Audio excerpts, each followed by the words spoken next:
وجہ سے فرشتوں پر فضیلت عطا فرمائی اور حکم دیا فرشتوں کو کہ سجدہ کرو آدم کے ساتھ۔ حدیث میں آتا ہے کہ سجدہ کرنے میں حضرت آدم علیہ السلام کی عزت کرنے میں سب سے پہل جس فرشتے نے کی وہ حضرت اسرافیل علیہ السلام۔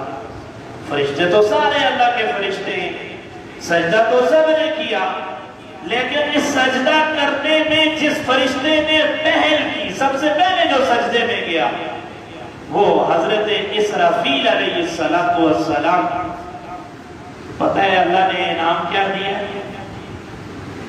اللہ نے حضرت اسرافیل علیہ السلام کی پیشانی پہ پورا قرآن لکھ دیا ہے۔ تم نے میرے بندے کی آدم علیہ السلام کی عزت کی، تو نے ان کا احترام کیا، تو نے ان کا اکرام کیا، جا تجھے یہ انعام۔ تو جو علماء کا احترام کرتا ہے، ان کی عزت کرتا ہے، اللہ علماء کو تو عزت دے گا ہی دے گا، انہیں مقام اور رتبہ تو دے گا ہی دے گا، لیکن جو علماء سے، اہل علم سے محبت کرتے ہیں، اللہ قیامت کے دن انہیں بھی عزتیں عطا فرمائے گا۔ حضرت علی رضی اللہ تعالی عنہ فرماتے العلم خزائن، علم ایک خزانہ ہے،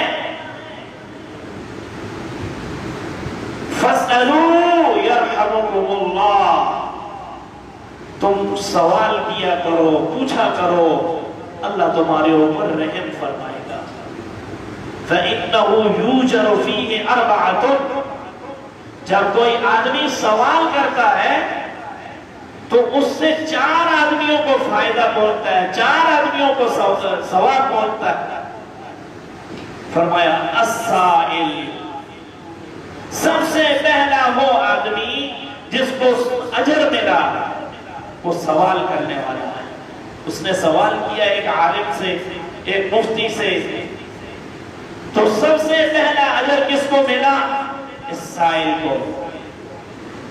اور دوسرا فرمایا المعلم، استاد کو، جس نے اس سوال کا جواب دیا، جس نے لوگوں کو سمجھایا، لوگوں کو بتایا، اس کو اجر ملا۔ اور تیسرا فرمایا السامع، تیسرا السامع، جس نے اس سوال کا جواب سنا، اللہ تعالیٰ ان کو بھی اجر عطا فرماتے ہیں۔ سوال کرنے والے کو بھی، سوال کا جواب دینے والے کو بھی، اور جس نے اس سوال کا جواب سنا ان کو بھی اللہ اجر دیتے ہیں۔ فرمایا والمحب لهم، والمحب لهم، اور جو ان علماء سے، ان طلباء سے محبت کرتا ہے، اللہ اس کو بھی اجر و ثواب عطا فرماتا ہے۔ جو محبت کرتے ہیں، جو عزت کرتے ہیں، جو احترام کرتے ہیں، اللہ ان کو بھی ضائع نہیں کرتا۔ جائے کہ یہ علماء جن کے بارے میں اللہ کے حبیب صلی اللہ علیہ وسلم نے فرمایا العلماء ورثۃ الانبیاء، علماء انبیاء کے وارث ہیں۔ اور ایک اور حدیث میں فرمایا کہ علماء انبیاء کے وارث ہیں، اور انبیاء کی وراثت درہم اور دنانیر نہیں ہوتے، پیسہ نہیں ہوتا، مال نہیں ہوتا۔ علماء کی وراثت، انبیاء کی وراثت کیا ہے؟ ان کا علم، وہ وحی الہی ہے جو اللہ نے ان کے ذمہ لگائی تھی، اب آگے اس کو پہنچانا، کہ ہم ان تک آنے والے انسانوں کی رہنمائی کرنا، یہ علماء کا کام ہے، یہ علماء کا کام۔ یہ انبیاء کے وارث ہیں، ان کے علم کے وارث ہیں۔ اور ایک اور حدیث میں فرمایا نوم العلماء عبادت، علماء کی نیند بھی عبادت ہے۔ کسی آدمی نے کسی عالم سے سوال کیا کہ حضرت کہ علماء کا سونا اور آ کر سو رہے ہیں تو ان کو سونے کا بھی ثواب ملتا ہے؟ فرمایا تم کیوں پریشان ہو رہے ہو کہ تم نے اجر دینا ہے؟ تم کیوں پریشان ہو رہے ہو؟ اگر اللہ کے نبی صلی اللہ علیہ وسلم نے علماء کو یہ عزت عطا فرمائی ہے کہ ان کا سونا بھی عبادت ہے تو یہ اللہ نے اجر دینا ہے، تم پریشان مت ہو جاؤ۔ اور پھر اس عالم نے بڑی پیاری مثال دے کر کے بندے کو سمجھایا کہ دیکھو ان کا سونا، ان کا آرام کرنا در حقیقت اگلے دن کے لیے، حصول علم کے لیے، علم سکھانے کے لیے تیاری کرنا ہے، اس لیے ان کا یہ سونا بھی عبادت میں شامل ہے۔ پھر مثال کے ذریعے سمجھایا، دیکھو کہا کہ دیکھو تمہارے گھر میں کارپینٹر آتا ہے، لکڑی کا کام کرنے والا تمہارے گھر میں آتا ہے، الماری بناتا ہے، دروازہ بناتا ہے، کھڑکی بناتا ہے، کوئی بھی کام کرتا ہے تو وہ اپنے اوزار چلاتا ہے، تو اوزار چلاتے چلاتے جب اس کا کوئی جو ہے وہ اوزار میں سے کوئی چیز کند ہو جاتی ہے، چلتی نہیں ہے، تو پھر وہ کیا کرتا ہے؟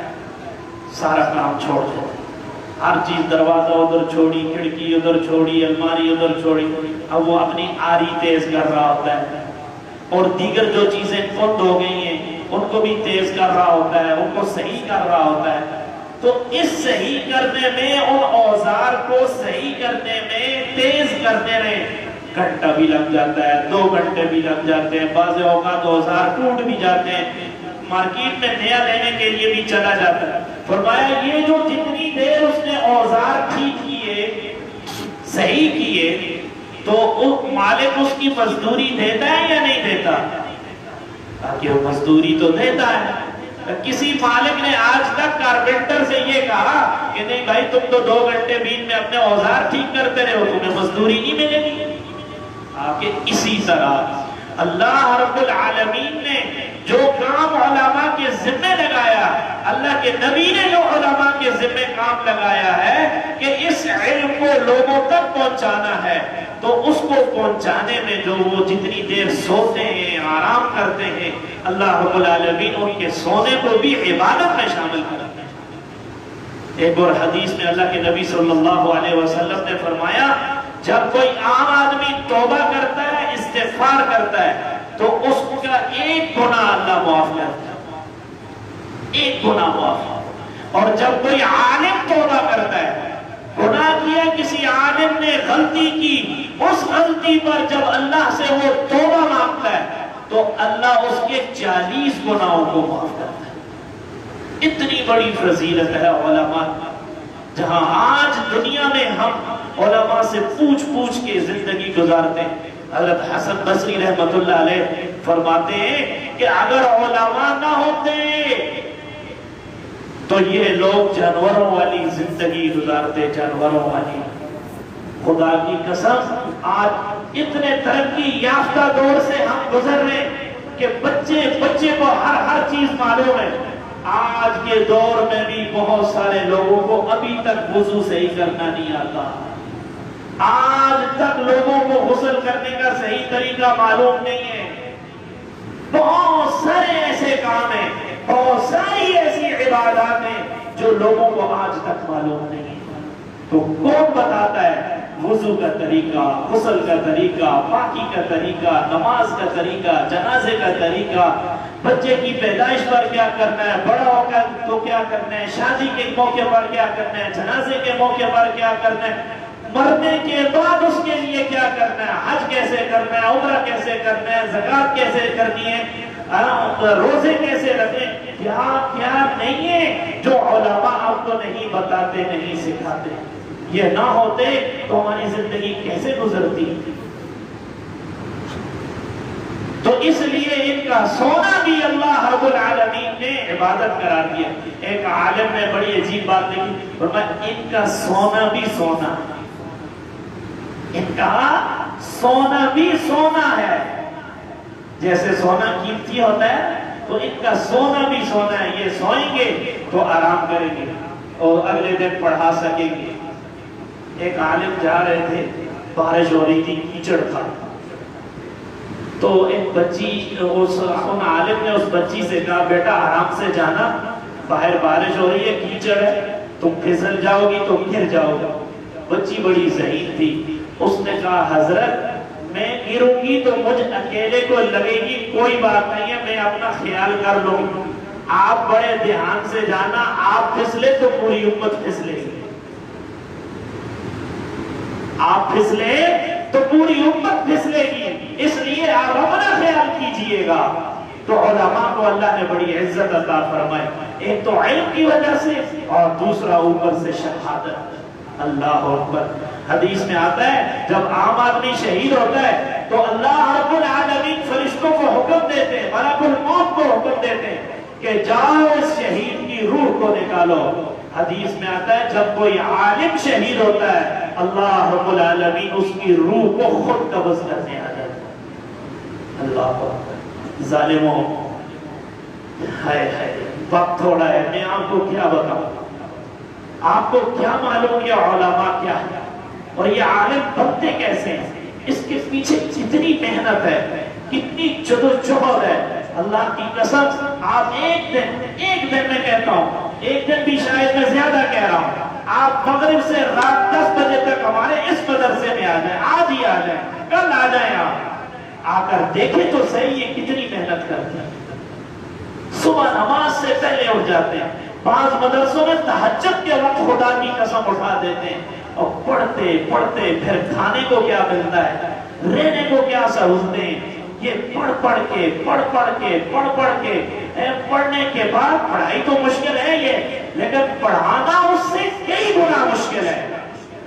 آپ اندازہ لگائیں، ایک استاد 6 7 8 10 سبق پڑھاتا ہے، اپنے گھر کو بھی دیکھتا ہے، بچوں کو بھی دیکھتا ہے، آپ مسلمانوں کی خدمت بھی کرتا ہے، اور کوئی عالم کسی کو کہہ دے کہ میں آپ کے گھر نہیں آ سکتا ہوں، آپ کتنے ناراض ہوتے ہیں، کہتے ہیں نخرے کرتا ہے، پر نخرے نہیں ہیں، ان کو علم کا کام بھی کرنا ہے، اور جو کتابیں یہ پڑھاتے ہیں آپ ان کو دیکھ نہیں پڑھ سکتے، پوری رات اس کا مطالعہ کرنا، پھر اس کو دماغ میں بٹھانا، پھر صبح آ کر 400 500 100 150 بچے کو سمجھانا بتانا، وہ پورا سمجھانا، اور بچوں میں کیسے کیسے ذہین بچے ہوتے ہیں آپ کو پتہ ہے، ایک سوال کر دے کلاس میں ایک بچہ تو اس کا جواب دینا استاد کے لیے، یعنی اس کو مطمئن کرنا، ساری چیزیں، اور آپ اس کو آسانی سے 50 روپے کی گولی سے 100 روپے کی گولی سے لا کر اس کو مار دیتے ہیں، اور مارتے بھی کس بات پر ہو۔ مولانا ڈاکٹر عادل خان صاحب نے کیا کیا،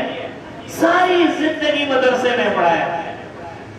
ابھی یہ ایم اے جناح روڈ پر جو سر عام صحابہ کو گالیاں دی گئی، تو ایک عالم نے مولانا ڈاکٹر عادل خان صاحب سے کہا حضرت آپ بہت متحرک ہو گئے، بہت آگے نکل گئے، تو قسم کھا کر بولنے لگے اللہ کی قسم جب سے ایم اے جناح روڈ پر صحابہ کو گالیاں دی گئی اس وقت کے بعد سے مجھے نیند نہیں آئی، میں بے چین ہوں، میں مارا جاؤں کوئی بات نہیں، میں مر جاؤں، اس دنیا میں جینا ہمارے لیے صحیح نہیں، ہماری زندگیوں میں کوئی صحابہ کو گالیاں دے ہم خاموش رہیں، صرف اتنی بات کہیے کہ ایک قانون بناؤ، حکمرانوں ایک قانون بناؤ تاکہ کوئی آدمی کسی نبی کو گالی نہ دے سکے، کسی صحابی کو گالی نہ دے سکے، یہ قانون بنا دو، اتنی سی بات کرنے پر ان کو قتل کریں،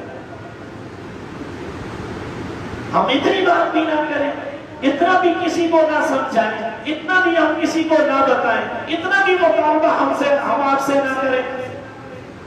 اللہ رب العالمین ان علماء کی زندگیوں میں برکتیں عطا فرمائے، جو بقیہ علماء زندہ ہیں ان کی قدر کرو، ان کا احترام کرو، ان سے محبت کرو، اللہ ان کی زندگیوں میں برکتیں عطا فرمائے۔ وآخر دعوانا الحمدللہ۔